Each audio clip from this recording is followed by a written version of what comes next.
잠언서는 계속해서 우리 가운데 한 가지 주제를 다양한 표현을 반복하면서 우리에게 질문하고 있습니다. 그 주제는 바로 지혜입니다. 지혜는 여호와를 경외하는 것이고 궁극적으로는 예수 그리스도를 우리 가운데 계시하시죠. 바로 우리 삶에 있어서 정말로 우선시되고 가장 중요한 것, 우리가 생각해야 될 분은 바로 예수 그리스도이시며 바로 그 예수님의 관점으로 우리의 삶을 바라보고 또 우리가 결정을 내리며 나아가라 하시는 것입니다. 명철 또한 이 유일하신 하나님을 아는 것이다 라고 말씀을 하십니다. 그러므로 지혜로운 사람의 특징은 내가 아니요 바로 하나님이 모든 일의 기준이 되신다라는 것입니다. 우리가 어떤 행동을 할 때 사람들이 그 동기에 대해서 질문을 합니다. 예를 들어서 우리가 기도를 할 때 왜 기도하십니까? 라고 묻습니다. 또 이번에 EM에서 우간다로 선교를 갑니다. 그럴 때 사람들은 또 이렇게 물을 수도 있습니다. 왜 우간다로 선교를 가십니까? 또 우리가 어디를 갈 때 왜 거기로 가십니까? 이렇게 질문을 다 던지는데 이 시대에 있어서 의문을 던지지 않는 주제가 있습니다. 바로 돈입니다. 돈을 벌러 간다고 할 때 왜 돈을 벌러 가려고 하십니까? 라고 묻지 않습니다. 돈은 많고 충분하다도 왜 더 돈을 벌려고 하십니까? 라고 묻지 않습니다. 그러니까 돈은 이 시대 속에서 이유나 그 목적도 묻지 않고 또 판단도 받지 않으면서 절대시 되고 있는 주제인데 오늘 말씀은 그 물질에 대해서 질문을 던집니다. 우리가 이 재물에 대해서 절대화하지 말고 상대화하라는 것입니다. 물질에 대하여서 우리 그리스도인들은 어떤 기준을 가지고 선택해야 될지 말씀하고 있는 것이죠. 먼저 우리 함께 1절 말씀을 함께 읽어보시도록 하시겠습니다. 시작. 많은 재물보다 명예를 택할 것이요 음이나 금보다 은총을 더욱 택할 것이니라. 지혜로운 사람은 재물보다 명예를 선택하고 음이나 금보다 은총을 더욱 선택한다라고 합니다. 여기서 명예라는 것은 그 단어의 뜻은 원래 이 이름을 뜻합니다.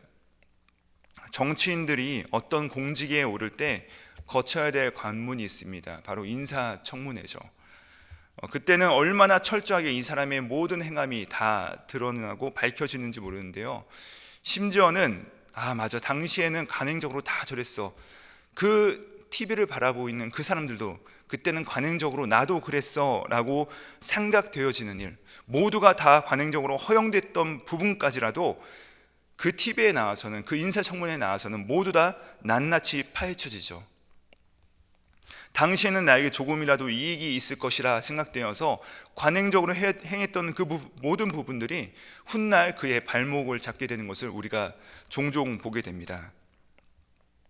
오늘 하나님께서 나와 함께 하심이 확실하다고 한다면 이 지혜를, 이익을 선택하는 것이 아니라 정직을 선택하는 것이다 라고 말씀을 하고 있는 것입니다. 우리가 이것을 모르지 않습니다. 그러나 당장 눈에 보이는 그 물질 때문에 눈에 보이지 않는 명예와 은총을 선택하는 경우가 매우 드문 것을 우리가 볼 수 있습니다. 그럼에도 불구하고 오늘 말씀은 우리가 많은 재물, 은이나 금보다 그 눈에 보이지 않는 것을 선택하라고 하시는데 그 이유가 바로 2절에 나옵니다. 우리 2절 말씀 같이 한번 보시도록 하시겠습니다. 가난한 자와 부한 자가 함께 살거니와 그 모두를 지으신 이는 여호와시니라. 자, 지금 가난한 자와 부한 자가 함께 산다라고 하는데 이것을 원어적으로 해석을 한다면 이 가난한 자나 부한 자가 언젠가는 다 같이 만나게 된다라는 뜻입니다. 그런데 중요한 것은 이 가난한 자와 또 부한 자를 지으신 분은 뒤에 보시면 뭐라고 하세요? 여호와시다라고 말씀을 하시는 것이죠. 우리는 이 땅의 시점으로 그 모든 것을 해석하려고 합니다. 사람을 대하거나 판단하려고 하는 그 평가의 기준이, 그 나름과 가름의 기준이 무엇으로 작동합니까? 바로 그 사람의 경제적 상황입니다. 그 사람의 부입니다. 부자냐 가난하냐에 따라서 우리가 업신 여기기도 하고 또는 다르게 그 사람을 평가하고 바라보기도 합니다. 그러나 2절은 사람을 바라볼 때 그 나눔의 기준이 돈이 되어서는 안 된다라고 말씀을 하시는 것입니다. 그러나 지혜는 무엇입니까? 하나님의 관점으로 바라보는 것이죠. 하나님이 어떤 사람에게 가난을 허락하기도 하시고요, 어떤 사람에게는 부함도 허락하십니다. 그러나 그 모두를 지으신 분은 누구십니까? 바로 여호와시니라. 그리고 부자도 가난한 자도 그 언젠가는 어디선가 만나게 되는데 어디서 만납니까? 하나님의 존전 앞에 서게 될 것입니다. 그때는 우리가 부함으로 평가되지 않을 것입니다. 그때는 그 사람의 재산이 어떠함에 따라서 평가되지 않으며 그 하나님의 기준에 따라서 하나님의 백성이요 또 바깥 백성으로 나뉘게 될 것이라고 말씀하고 계신 것이죠. 그래서 3절에 보시면요, 이 슬기로운 자, 지혜로운 자는 재앙을 보면 숨어서 피한다고 합니다. 여기서 재앙이란 길이 굽어 있는 것을 의미합니다. 분명히 시온에 되고 있습니다. 하나님께서 명하신 하나님의 길이 있는데 그 곁에 굽어져 있는 길이 있다는 것입니다. 하지만 이 슬기로운 사람은 그런 굽어져 있는 길로 가지 않습니다. 조금만 이상해도 그 길을 피합니다. 신중하게 생각하고 바른 길이 아니면 가지 않는 것이 바로 이 지혜라는 것이죠. 하지만 어리석은 사람이 선택하는 길은 이 굽어져 있는 것이 그 길의 정체에 대하여서 5절에 대해서 뭐라고 하십니까? 그 길은 이 가시와 올무라고 명확하게 폭로하고 있습니다. 어리석은 자는 두려워하고 이 길을 피해야 하는데 당장의 이익이 추구되면 나아가다 결국은 해를 당하게 된다라고 말씀하시는 것입니다. 하지만 슬기로운 사람은 어떻게 합니까? 4절 말씀입니다. 우리 함께 읽어보시도록 하시겠습니다. 겸손과 여호와를 경외함의 보상은 재물과 영광과 생명이니라. 자, 겸손이란 무엇입니까? 내가 선택의 주체가 아니라는 것을 인식하는 사람이 바로 이 겸손입니다. 내가 할 수 있음에도 불구하고 하나님께 내어드리는 사람이죠. 그 사람이 여호와를 경외하는 사람입니다. 그리고 이 여호와를 경외하는 자에게 보상이 있는데 여기 보시면 물질을 허락하신다라고 하십니다. 재물과 영광과 생명이니라. 물론 우리가 이 말씀을 이 땅에서 너무 급하게 해석한다고 하면 실망을 하실 수도 있습니다. 그러나 반드시 기억해야 될 사실은 우리의 하나님은 실현하지 않으시는 분이십니다. 하나님은 그 영원한 하나님의 나라를 이 주님을 선택한 자들을 위하여서 예비하신 분이시라는 것이죠. 여러분, 요한계시록을 읽어보시면요, 이 하나님 나라를 보여주실 때 그 길가에 무엇이 있냐면 그 금과 온갖 보화들로 이루어진 것을 우리가 볼 수 있습니다. 그것들로 그 모든 것이 치장되어 있습니다. 무슨 말입니까? 여기서는요, 이 땅에서는 우리가 너무나도 가치롭게 여기는 그것들이 그곳에서는 정말 길에 흔한 돌멩이처럼 상대적으로 그 모든 것들이 가치를 잃어버리게 된다는 것입니다.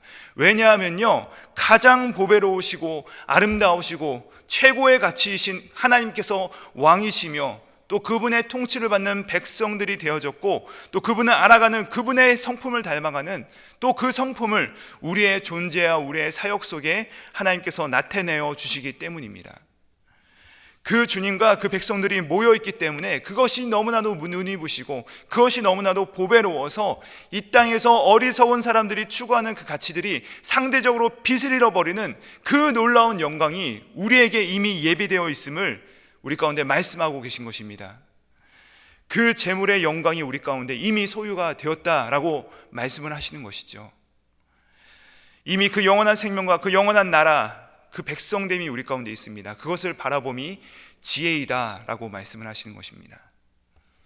지금 이 땅에서 육신의 생명은 점점 희미해지고 나약해지지만 그 영원한 생명은 점점점 커져가는 것입니다. 점점 이 땅에서 소망을 내려놓고 꺼지지 않고 쇠하지 않을 그 하나님 나라와 우리 하나님의 영광을 바라보는 그 주님을 바라보면서 내가 그 주님을 더 간절히 알기 원합니다.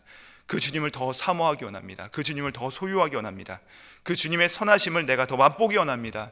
점점점 하나님 나라에 가까이 가는 사람이 바로 지혜로운 사람이다 라고 말씀을 하시는 것입니다. 어떤 사람들은 이렇게 얘기하곤 합니다. 예수 그리스도를 믿으면 부자가 된다. 하나님이 물질의 복도 다 주신다. 이것은 분명히 맞는 말이기도 하지만 무조건적으로 말하면 안 됩니다. 여러분, 물질도 은사입니다. 하나님께서 하나님의 교회를 세우기 위하여서 하나님 나라 영광을 위하여서 어떤 사람에게 그 사역을 위하여서 이것들을 허락하시기도 하십니다. 돈을 벌어서 그것을 잘 사용하면 그를 통하여서 복의 통로가 되게 하시고 또 하나님께 영광을 돌리게도 하시는 은사적인 부분입니다. 여러분, 통계에 따르면요, 이 미국의 지하 경제의 수준이 우리가 생각하는 그 무엇보다도 상상을 가볍게 상회할 만큼 굉장히 크다고 합니다.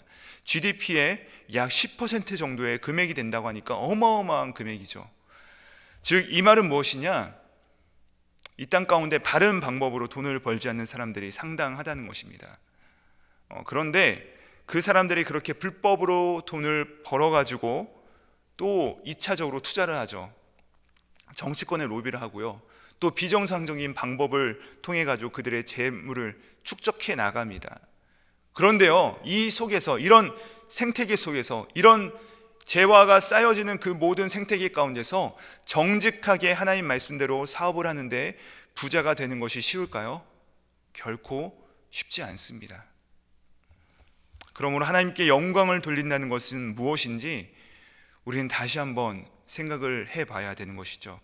설사 이 하나님의 방법대로 하다가 우리의 사업이 힘들어진다 하더라도 그것이 바로 하나님께 영광이 된다는 것입니다.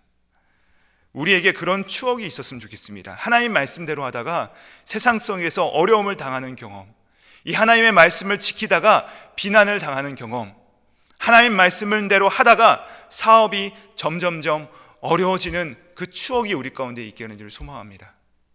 여러분, 그것이 바로 하나님께 영광이 되는 길이라는 것입니다. 여러분, 만약에 우리가 그런 경험 없이, 그런 추억 없이 하나님 나라 간다면 우리가 무엇을 자랑할 수 있겠습니까?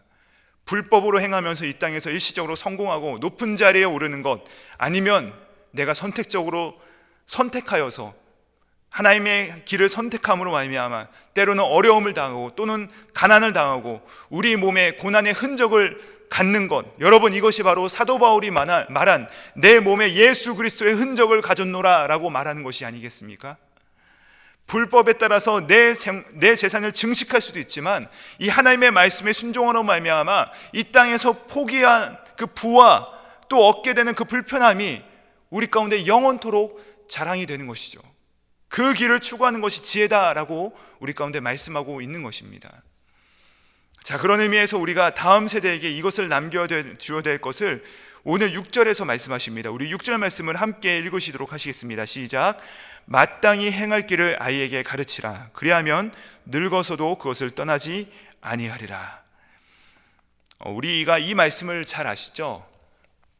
여기서 우리가 마땅히 가르쳐야 될 것이 무엇이겠습니까? 오늘 말씀의 맥락에서 보면요, 너무나도 분명하죠. 여러분, 영원한 길을 가르치셔야 됩니다. 무엇을 선택해야 될지 가르치셔야 됩니다. 세상 사람들은 눈에 보이는 것을 선택하고 그 한시적 가치를 아이들에게 가르칩니다. 말은 하지 않을지라도 그들의 행동으로 가르칩니다. 하지만 성경은 보이지 않는 것이 더 중요하다라고 우리 가운데 말씀하시는 것이죠. 이 자본주의 시대는요, 돈으로 사람을 묶고자 하는 그 만몬의 영향력이 가장 강력한 시대이죠. 요즘 젊은이들이 소위 쓰는 단어가 있습니다. 영끌이라는 단어입니다. 영혼까지 끌어모아 집을 산다, 영혼까지 끌어모아 투자를 한다라고 합니다. 그러나 여러분, 영혼을 끌어모아 그것과 맞바꿀 정도로 재물의 가치가 있지 않다는 것을 우리 자녀들에게 가르쳐야 된다는 것입니다. 우리의 영혼을 끌어모아 바꿀 것이 그것이 아니라 저 영원한 하나님 나라의 가치라는 것을 가르쳐야 된다는 것입니다. 여러분, 근데 그것을 어떻게 가르칠 수 있습니까? 우리가 말로 아무리 떠들어봤자 소용이 없습니다. 우리가 행동으로 저 영원한 것을 선택하는 모습을 통하여서 가르치셔야 됩니다. 여러분, 우리 자녀들은 가만히 우리들을 지켜보고 있습니다. 우리가 그 위기의 순간 가운데, 그 어려움의 순간 가운데, 그 결정적인 순간 가운데 무엇을 선택하느냐, 우리 자녀들은 그것을 주시하고 있다는 사실입니다. 사랑하는 성도님들, 여러분은 어떤 길을 선택하고 있습니까? 오늘 주어지는 선택의 기로들 가운데서 내가 그 선택의 주체가 되었던 모습들을 다 내려놓고 하나님을 그 선택의 주체 가운데 올려드리시기 바랍니다.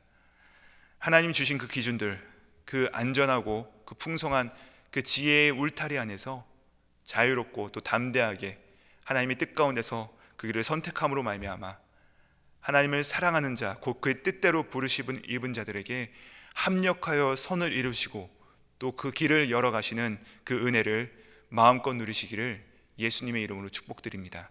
함께 기도하시겠습니다. 하나님, 감사합니다. 자녀들의 마음은, 저희들의 마음은 항상 굽은 길을 더 좋아하고 더 빠른 길을 좋아하고 더 눈에 당장 우리에게 이익을 주는 것을 너무나도 좋아할 때가 많음을 고백합니다. 하나님, 그런 마음을 이 시간 주님 앞에 내어드립니다. 주님의 보혈로 우리의 마음을 정결하게 하여 주시고 우리들에게 선택의 기준을 명확히 보여주시옵소서.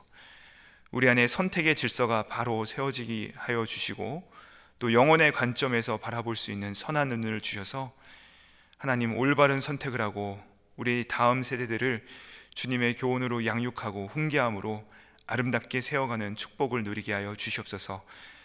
감사드리며 십자가 앞에서 참된 길을 선택하신 예수님의 이름으로 기도드립니다. 아멘.